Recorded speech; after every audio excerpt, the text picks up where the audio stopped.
ډاکټر عبدالله بیا نه مني دا چې ولې او څنګه ویډیو تر پایه را سره وګورئ.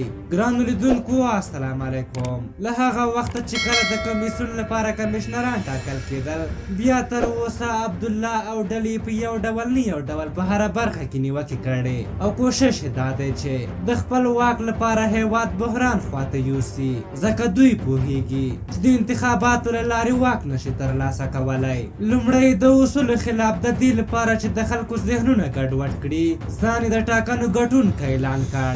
باید د تکلف او بایومتریک او نورې کیسې شروع کړې، خو چې پوه شول نه په بایومتریک او نه هم په غیر بایومتریک کې ګټونکي دي، نو په نورو دسیسو یې لاس پورې کړ. لومړی د کمشنر مولانا عبدالله د ترور کېدو د هڅې کیسه جوړه کړه، بیا یې د کورپ د ماتېدو خبرو ته هوا ورکړه، وروسته یې د انتخاباتو د لومړنیو پایلو د اعلان مخه ونیوله. اوس د رایې باطلولو لپاره فرمایشونه ورکوي او کوشش کوي چې هر څه د دوی په خوښه وشي. په کمیسیون کې د دوی دغه برنامې او جنجالونه تر ډیره کمشنر مولانا عبدالله مخ ته وړي.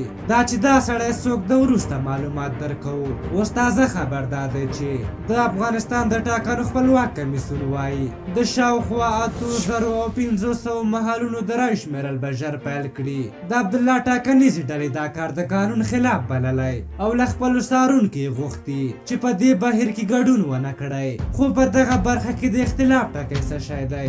د عبدالله ټیم وایي د ټاکنو خپلواک کمیسیون د باطلو او بایومتریک پرته رایو له جلا کېدو او د چاڼ شویو رایو له شمېر معلومولو مخکې بیا رایې شمېرل پیل کړي دي. خو د ټاکنو خپلواک کمیسیون د 8494 محلونو د رایو بیا شمېرلو پرېکړه کړې ده.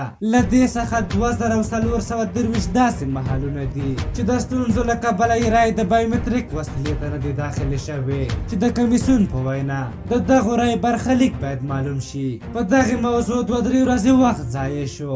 کمیشنر مولانا عبدالله هڅه کوله چې د دغو محلونو شمېرنه باید بیا ونه شي، خو نورو ټولو کمیشنرانو بیل نظر درلود. په دغه برخه کې له عبدالله سره نبیل او حکمتیار هم ملګري دي. اوس راځو د دغه کمیشنر مولانا عبدالله په هکله لږ معلومات درکوو. مولانا عبدالله د پنجشیر اوسېدونکی او د شمالي ټلوالې اړوند د مدني بنسټونو لخوا د عبدالله په وسیله د کمیسیون کمشنرۍ ته راوړاندې شوی دی.